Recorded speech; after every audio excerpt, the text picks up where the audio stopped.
என் பெயர் சங்கர். ஒரு பெண்ண ரொம்ப சின்சியரா காதலிச்சு வந்தேன். அவ பேரு மகேஸ்வரி. பார்ப்பதற்கு குள்ளமாகவும் உருண்டு திருண்டு இருப்பா. நாங்க 2 பேரும் ரொம்ப காதலிச்சோம். சந்தோஷமா இருந்தோம். இருக்கையில அவளின் முன்னாள் காதலன் பத்தி தெரிய வந்துச்சு.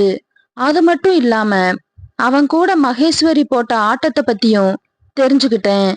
நான் இப்போது சொல்ல போறது அத பத்தி தான். அது மகேஸ்வரிக்கு நடந்த நிகழ்வு. அவன் பேரு அரவிந்த். வயசு 23.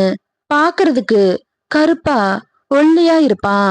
இருவரும் சேர்ந்து நல்லா ஊரை சுத்தி என்ஜாய் பண்ணிட்டு இருந்தாங்க.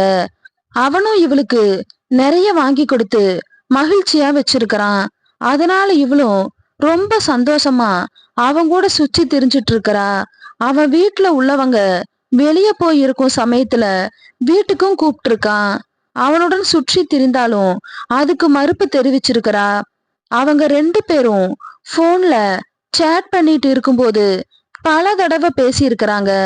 அப்படி கொஞ்சம் கொஞ்சமா அவங்க 2 பேருக்கும் இடையில நெருக்கம் அதிகமாயிருக்குது. அதனால அவங்க சேட் பண்ணிக்கும் போது தங்களுடைய விஷயங்களை சொல்லி இருக்கிறாங்க. அவனும் போட்டோ எடுத்து இவளுக்கு அனுப்பி இருக்கிறான். இவளும் போட்டோ எடுத்து அனுப்பி இருக்கிறா. எப்படியோ 2 பேரும் மாத்தி மாத்தி அனுப்பி பேசி இருக்கிறாங்க.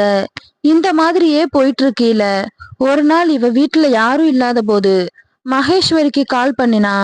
மகேஸ்வரி எப்பயும் போல பேசிட்டு இருக்க 2 பேருமே தங்களுடைய வேலையை ஆரம்பிச்சிருக்கிறாங்க. வீட்டுல யாரும் இல்லாததால எதை பத்தியும் கவலைப்படாம அதிகமா வேக வேகமா பேசிட்டு இருந்திருக்கிறாங்க. இருவருமே ஒரே சமயத்துல தங்களை மறந்து போன்ல அந்த சமயத்துல அவன் என் வீட்டுக்கு வரையான்னு கேட்டிருக்கான். இவளும் சரின்னு சொல்லி வீட்டுல ஃப்ரெண்டு வீட்டுக்கு போறதா சொல்லிட்டு வந்திருக்கா. அவ வீட்டுக்கு வந்ததும் அவளை உள்ள இழுத்து கதவை சாத்தின.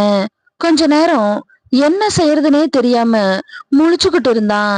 பிறகு 2 பேருமே கொஞ்ச நேரம் பேசிட்டு வேலையை முடிச்சிட்டு வீட்டுக்கு கிளம்பி போயிட்டாங்க. இந்த விஷயம் எல்லாம் எனக்கு இப்பதான் தெரிய வந்து